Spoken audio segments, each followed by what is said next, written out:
Look, Yeah, or behind his head. He usually yeah, does that. That's a very, and he's very telling when he's doing yeah, that. Or he starts to get very, he tries to distract you.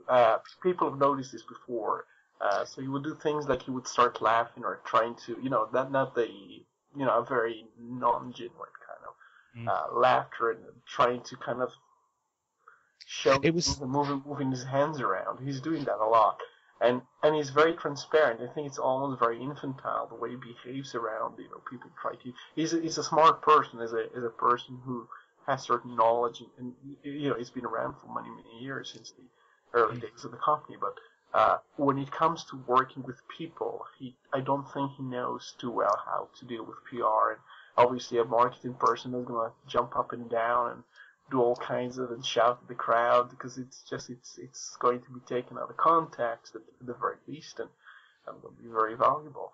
But like I said before, and I think you kind of agreed with me, why is it all about Microsoft? I mean, in mm, CES, you saw the headlines. It was Microsoft shouldn't do a keynote, and what the hell is Microsoft doing there? They're obviously not the leaders of them in the market, and I suppose people they just want to put the branding.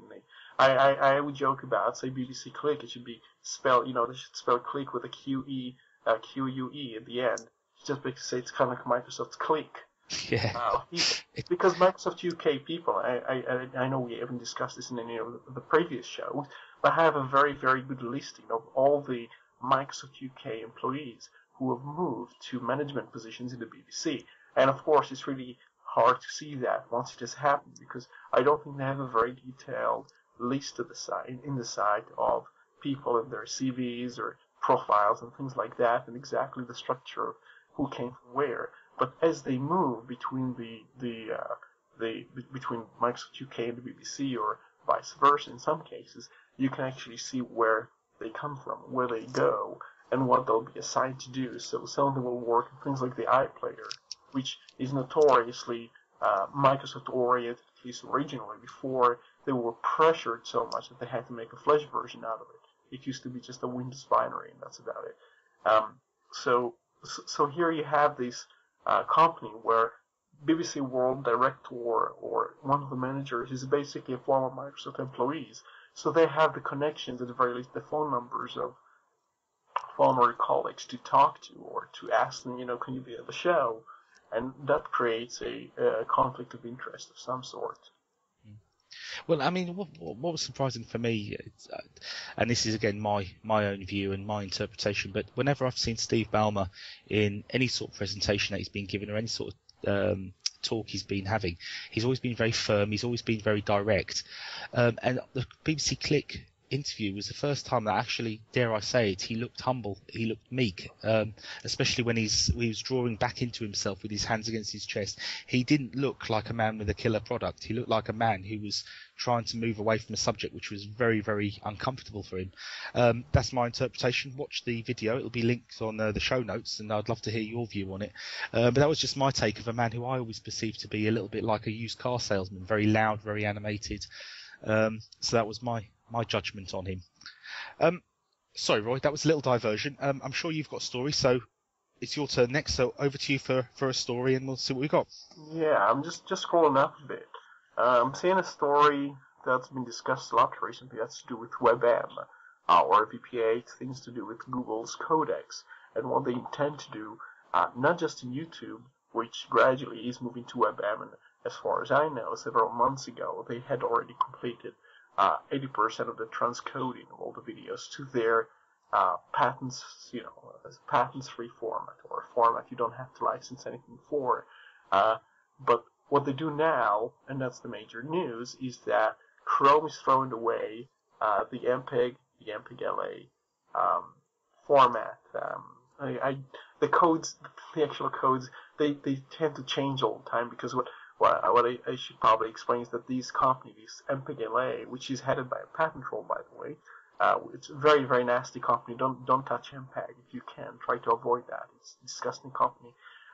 What they do is they once in a while try to supposedly upgrade and add features to the format, and they have new so-called features. The features themselves are actually patented, and the patents tend to expire further away into the future. So all the time they will pretend you get these things for free, but they keep adding newer and newer and newer patents, which have an expiry span of, I don't know, they basically last for almost 20 years, I think 18 years in some places, it depends on the jurisdiction. But what they will try and do is have you hooked on the web that's containing their so-called IP, and that means their videos or videos encoded using their codec become their videos, because to watch the videos you have to pay them a tax to access the video. Every time you use a DVD device or you use your Android phone to access something like YouTube, they want to be paid for it in some way,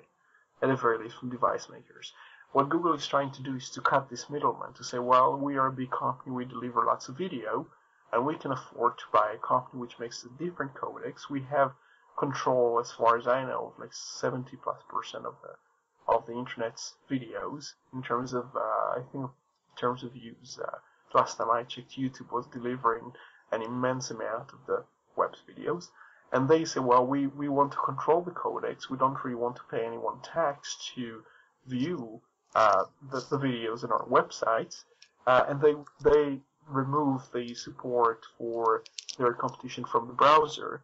And together with Firefox, which does the same thing, together with just about any browser, except, of course, Apple and Microsoft, which are members of MPEG-LA, support the company. They have an interest in having a restriction based on patents, because that basically puts at peril everyone who's not a monopoly, to whom is throwing something like even $5 million a year on some license is not possible. So let's just look at Mozilla, for example, as a very small example.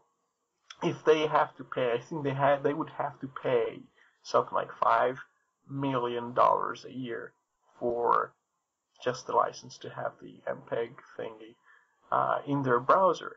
Now, if you look at the size of the company, here you talk about something like the wage of about, let's say in some scale, something like almost 100 developers a year. They would have to fire or not hire 100 developers just to support some codec from some company, and it makes no sense. So. Well, I mean, so a little bit off topic, but trying to stay as relevant as possible. Talking about codecs, just it's going back a few years now, and I didn't know if you had any views or any experience of the codec wars between Xvid and DivX. Did you have any observations there? In regards to, I know just one of them pretty well. I don't really know I don't really know Xvid too well. I know it by name, but I don't really know owns it or what the structure of things. They have patents. I suppose they do have some sort of licensing issue.